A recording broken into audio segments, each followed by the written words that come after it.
Hello, Victoria. Can you see my screen?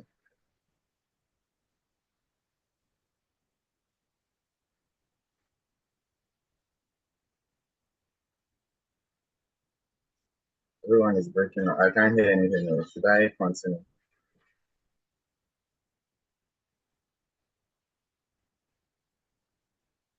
Yes, I can see your screen. I can see your screen. All right. Good morning once again, everyone. Uh, my name is Adekunle, and I have a topic here to present, and that's empathy as a designer. That is to create a user-centered design. What did you say? I can hear you, Victoria, but I didn't get what you said.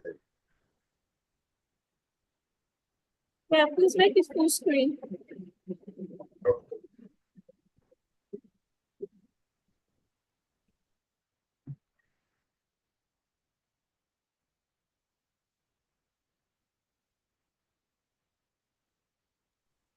Thank you. Welcome. All right. As I said, I'm Adekunle, and I'll be presenting a topic, empathy as a designer, and that's to creating a user-centered design. So when we say creating a user-centered design, it's about creating designs that the users can resonate with, and is a design that can actually solve the user's problem.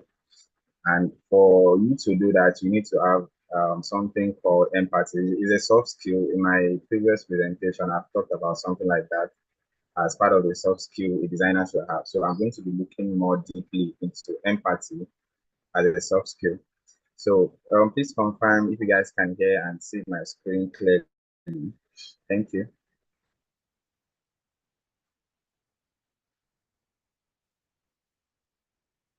Hello.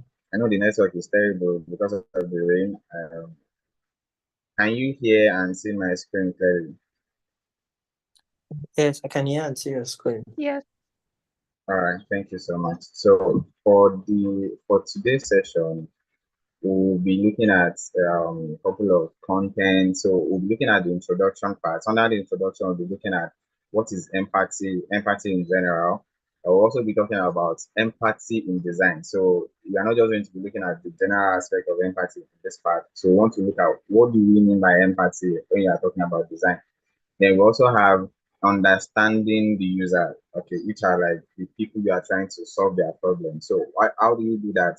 We'll be talking about user research. We'll also be looking at creating user persona. Then thirdly, we'll be looking at practicing empathy as a designer. So under that, we have tips for developing empathy. Then we also have some challenges you face while you're trying to be empathetic as a designer. So we'll be looking at that as well. So we'll be concluding, and finally we'll be at the question and discussion part. So I hope I'm not going to bore you with this presentation. So please follow me. And if there's anything you don't hear, please feel free to call me back. I'll do my best to come back. Thank you very much. All right. So the first thing is introduction. We said, what is empathy? I know the word empathy is not new to most. It's not strange to most of us. You must have heard the word what empathy is. It's just like the ability to understand and share the feelings, thoughts, and experiences of another person by putting oneself in their shoes. So you are empathetic to someone when you put yourself in their shoes. So in order to say you want to understand what someone is feeling, let's say someone is having an headache now. As a person, you probably don't have the headache, but you need to picture in your head the kind of pain that person is feeling when that person says he or she is having an headache. That's what we mean by empathy. You want to understand that person's position. That's what we mean by that's what we call being empathetic to someone. Let's say someone is hungry now, then it takes you back to when you are hungry, or when you want to take some, or when you feel like you need something to eat. So that's why you can really understand that person's condition or situation. That's what we mean by empathy. Then next is the empathy in design. We said designers need to understand and feel the needs, frustration, and desires of their users to create solutions that truly meet their needs. So In my previous presentation here, I've mentioned that as designers, we don't just create design because we like the design. We create the design to solve our users' needs. Who are our users? I mean, somebody before you create a design, there must have been something you are looking to solve, a problem you are looking to improve. Maybe you want to reduce the user journey of an app, or you want to increase the visual appealing of a website, or you want to increase the engagement on the social media page or anything. It's just like a problem and you are trying to solve it. So that's going by empathy. So for you to solve a specific problem, you need to kind of put yourself in the user's shoes, or the person you are trying to solve their problem. You need to put yourself in their shoes. You need to understand their frustration, their desire, their pain points, and everything. So that's what I mean by empathy in design. So it's not about your own intention as a designer now. It is about the frustration, the pain of the users. That's what I mean by empathy is very, very important because it's like the foundation of what you are trying to design. Because if you don't understand the pain of the users, can you guys still hear me, please? Yes, I Hello. can hear you. All right, Yes. thank you. All right. So if you don't understand the problem of your users, if you don't know how they are feeling, somebody say if you don't understand the question, how do you answer the question? So you get it. It's just like you are giving the Yoruba boy an Igbo question.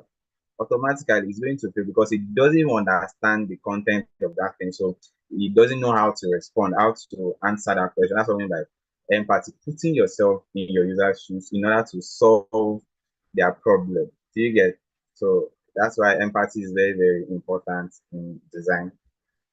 Then we also said understanding our users. I know I've talked about this now, but I just want to give like a general knowledge of how do you understand your users. So our users are like these are the people we are designing for. So you understand them by gathering insights and about their needs, their behaviors, their experiences, through methods like interviews, surveys, and observation. So basically, when you talk about user research, in order to understand your users, is because you want to know how they feel about a specific solution or about a problem.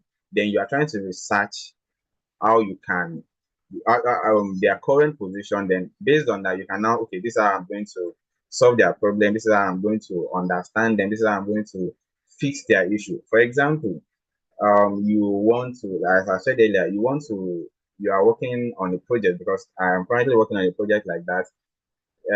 Some of us know the Glovo app.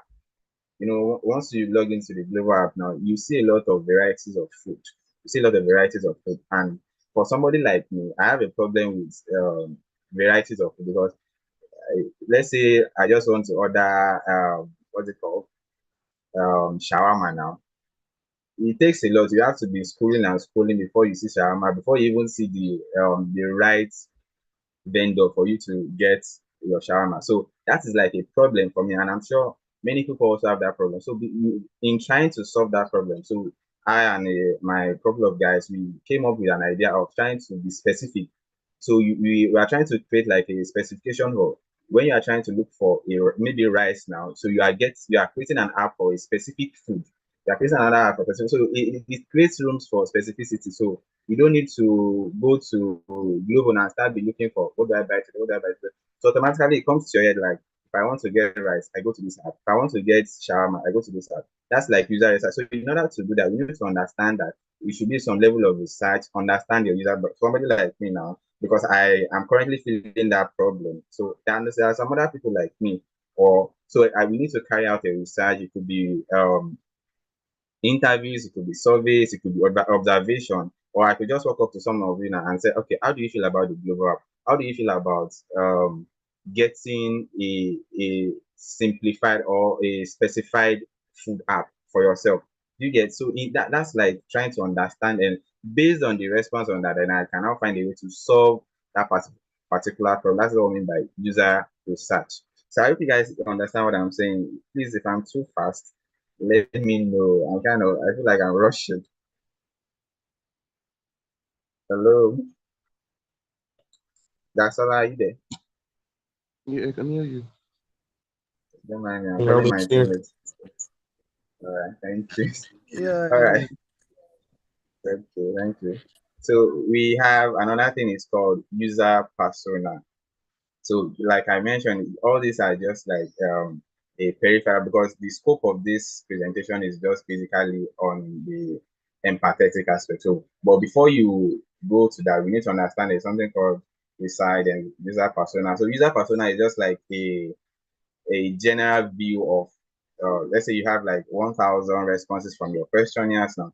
Obviously, you cannot put up your 1,000 questionnaires as a user persona. You understand? So you just have like the dominant response. Okay, maybe out of 10, let's say for example, out of 10 people now. So let's say 7 people say they are frustrated about using an app. 7 people say they like to this app. So based on the number, the highest number of responses that fits into your response, that's what you use to create your user persona. So if you look at my screen now, I have an image of a person, yeah, her profile and what she feels, her personality. So it's not as if that is the only person I use as my research. No, it's just like a general view of like an average view of all the responses I got while carrying out my research. That's what we mean by user persona. It helps me to streamline my research, and we do this by and I also want to talk about another thing, which is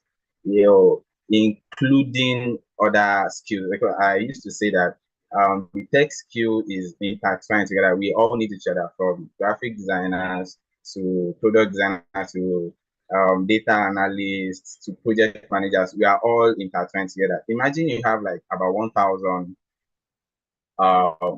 responses. So as a designer now, it's probably difficult for you only to interpret that data yourself. So you need to get some other guys like your data scientists, data analysts. So they are the one that will help you to get analyze that data and come up with like, you just tell them, okay, based on this data now, I want one person as an average. You get, so they work on that. But let's say for example, I have just maybe 10 data now or 10 responses. I can do something like that by myself. But once I have about 1,000 data, 1,000 responses, it becomes too much for me alone to handle. Do you get? So that's why I said we all need each other. So for we to create a perfect user persona, you need to engage some other text when the responses are much, because they are going to help you draw out some conclusion. And that's why when you talk about, you are looking about getting a perfect data, because we are Nigerians and everybody knows some of us manipulate data, and it's because you have an idea of what you want to do. So probably you don't want to stress yourself in doing the entire research and like that. You get, but if you are looking for a correct data and your correct data persona, you need other tech skills to help you once you have like plenty data. Okay. So the next thing I have is practicing empathy as a designer, and this is like the core of this presentation. Yeah, like I've said, you don't design as a designer because you want to design, or you like to, so you like to put up shapes together, put up colors together. No, that is not the idea of being a designer. You are designing to solve people's problems, real life problems. Because I hope you guys know that before 5 years, I think 5 years ago now, Glovo was not as popular as this. But over time, they've been solving people's problems. And there's another common app now, which is InDrive now. InDrive, all those rider apps, they are not common about 5 years ago. But because people are struggling with getting buses from place to place, so it's like a market for them, and they've been doing so well since then. That's why you need to, before those people come up with that product, there's some level of empathy. I'm sure one of the founders of that app must have struggled. I'm talking about the InDrive now. One of the founders must have struggled while trying to get the bus from somewhere to somewhere. That is empathetic things, and it's so sure. And I can say that all of you agree with me that everybody must have had some issues with public transport from time to time. That's why I say the idea of creating a rider app is very, very important, and over time it has been proven, it has been proved to be useful. You get, so when we say practicing empathy as a designer, so I have about four, I think 3 or 4, okay, 4 tips. Now, one of the things is active listening. Say by practicing active listening, designers can gain deeper insight into the user's needs and emotions. You get, once you let's say you go for an interview now, or let's say one-on-one interview, we're trying to get that research. You sit down with the person, you actively listen to that person, and I hope you know that you don't listen while you are talking. When someone is talking, you keep quiet and listen to the person so that you can understand what that person is saying correctly. You get, so we actively listen to understand the person's problem, and there are some things people even say without saying the word. So maybe their emotions, their reactions, you can understand. Okay, this is how this person is feeling. I don't know if you guys have seen it.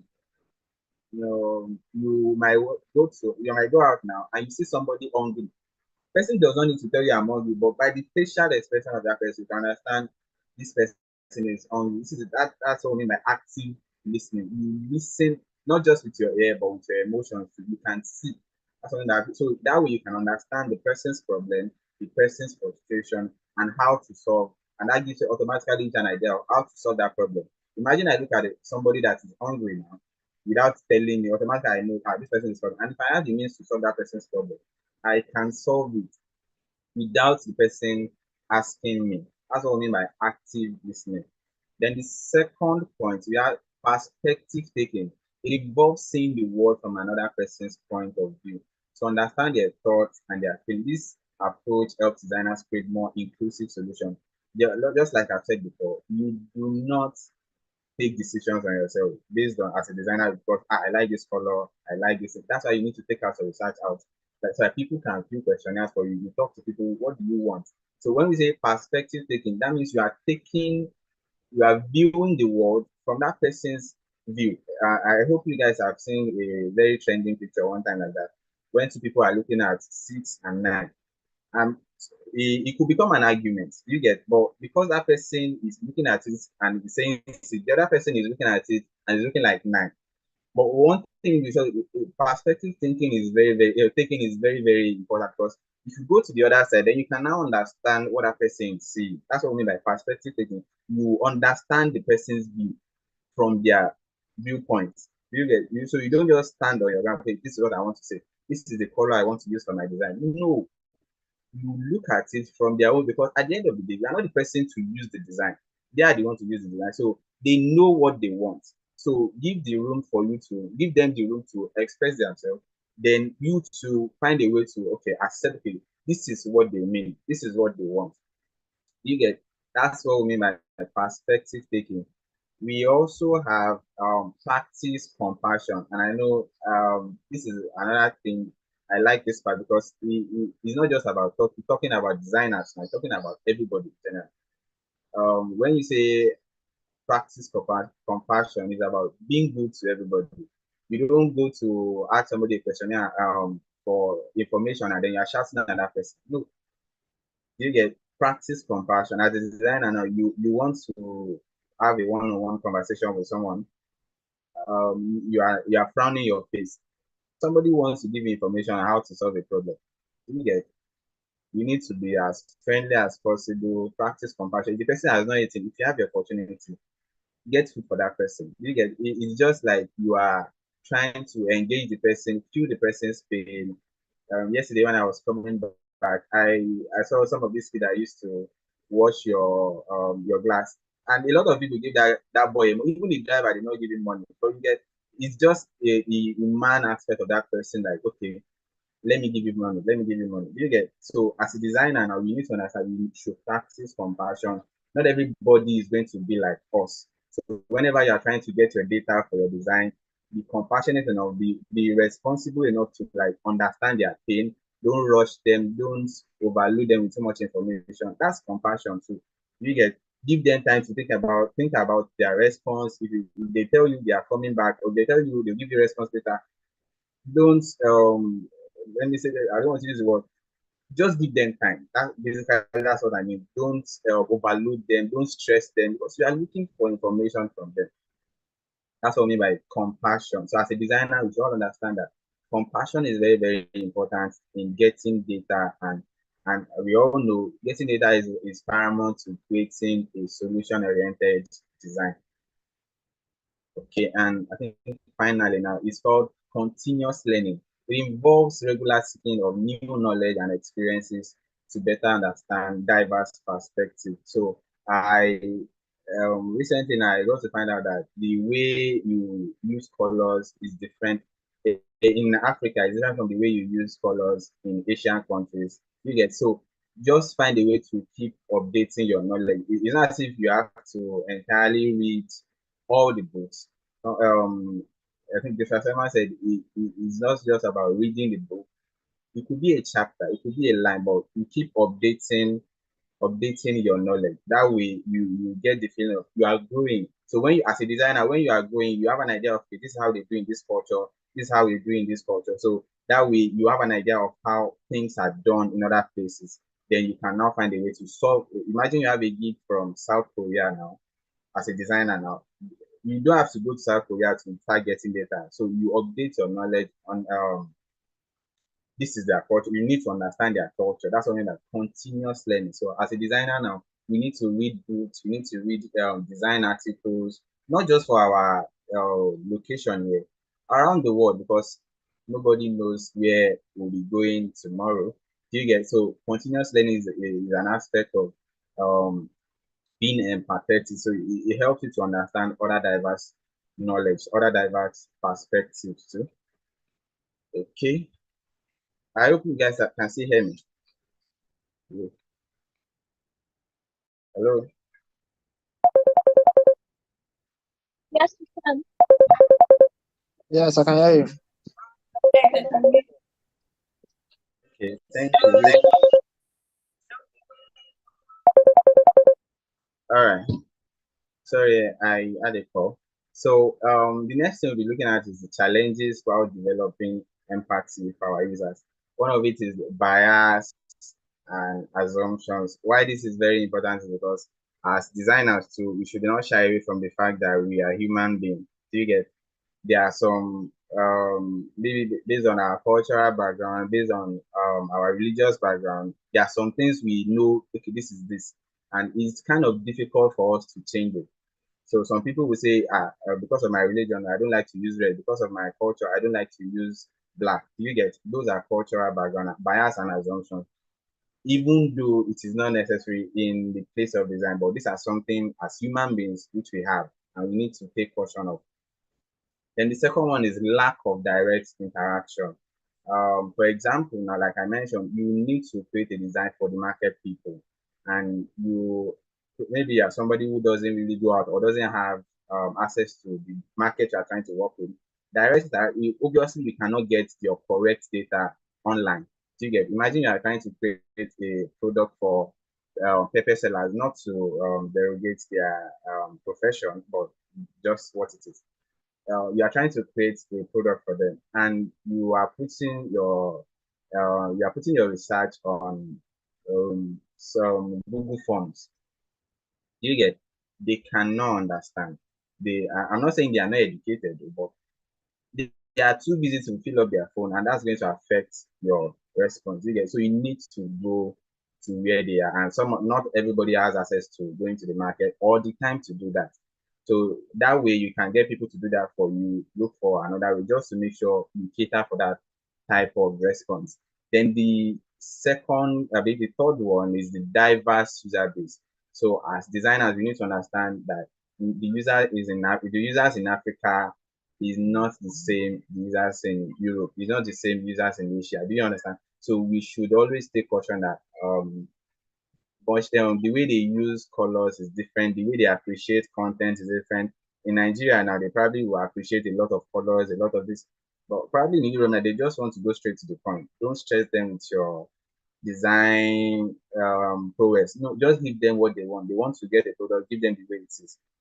Do you understand? Then number four, which is one of the important challenges that designers have whenever they are trying to be empathetic, is time constraint. Sometimes, and that's why I have issues with some of these project managers.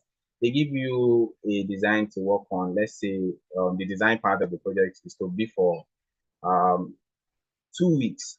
How do you some will even give you 1 week. How do you gather data in 1 week and complete the design, analyze the data, and complete the design in 1 week? The time constraint is too much, and they want this thing to be done in 1 week. Do you get? So that is where we get the idea of some people will just be okay, they will draft the question, even though they will not use the response of the questionnaire, they will do it. So just to have a record that okay, they created the questionnaire. So at the end of the day, they might not even use the result of the questionnaire. Do you get? Because of the time. So we need to understand that there is time constraint whenever we are trying to be empathetic. So we should understand that we as project managers, product managers, please give designers more time. It's not as if you need design in 1 week. I be tomorrow now. You be telling the designer the day before. It's stressful before you even get the data, research, get inspiration. It takes a bit of time. Do you get? And I'm not just talking because I'm a designer now. I'm sure some of my team members can relate with that. Okay. Then finally, misinterpretation of data. Do you get? Yeah, this is another challenges of being empathetic to people. You as designers, you probably do not have the idea of interpreting a lot of data. So that puts a lot of stress on your design because at the end of the day, you kind of just find a way to manipulate the data and you do not know it. Do you get? So that's why I recommend getting data scientists to help you with analyzing your data. That way you can get the correct data for your product. Okay. And in conclusion, I said empathy in design is essential for creating user-centered products that truly address the needs and emotions of users. So by deeply understanding and empathizing with users, the designers can develop solutions that are not only functional but also meaningful and engaging. So by this, we believe that not being a good empathy person can help you create better design because you kind of put yourself in their shoes, you understand their pain points.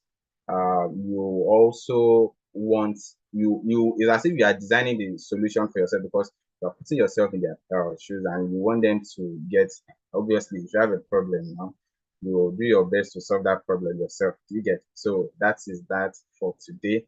So if there's any questions from anyone before I start asking my own question. Thank you, Victoria. Thank you everyone for listening. Thank you so much. I appreciate it.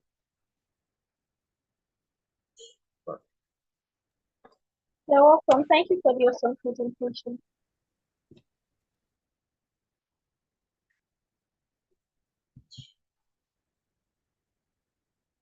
So is there any question from anyone?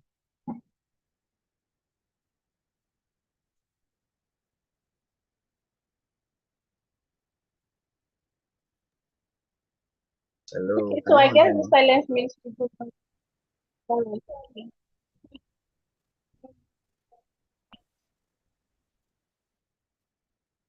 Okay.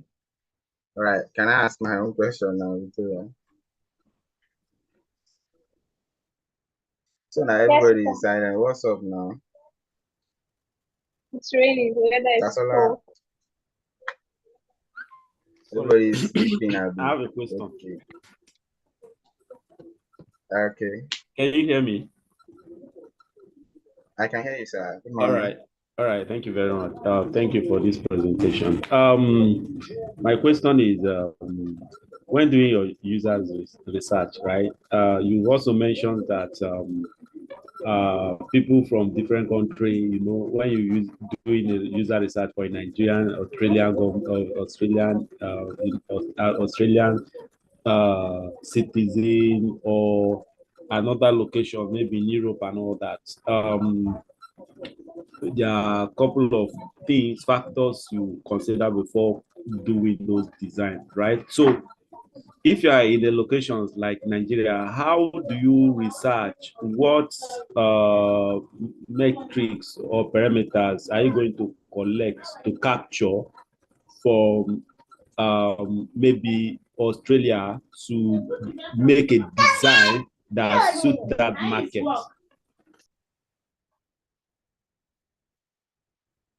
Okay. Thank you, Mr. Samurai. Hello.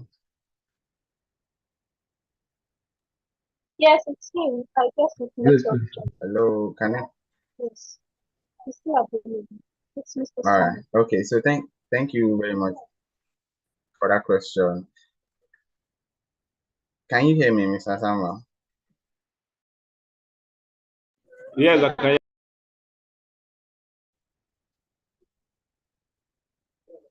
All right. Okay. So thank you for that question. So basically, how you, because you are not there, so we will not ask you to go there to fly Abby to go and get the data from them. So that's why we get Google is our friend. So what you should just do is, okay, how do these people see colors? How do they see their layouts? Check out some of their websites. So you can just, let's say you are working on a website solution now. So check online, Australian website. How does it look? Just check the field, check the layouts, check up if you check about maybe 10, and you can compare maybe okay, 7 of them look the same. So it gives you an idea of how most of their website looks like. That way you can understand the layout. But based on the color, you can okay, outside. So they probably use green. Do you get? But what you just need to do is how they are doing their things in that culture is one of the things you should consider. Do they see red as we see red here? Do they see yellow as we see yellow here? So that's why, because you are not there, that's why you need to check online. Do you get? That's just the only thing. I hope Mr. Samuel can hear me like this. Yes, thank you very much for that clarity. All right. Thank you, sir. Thank you, sir.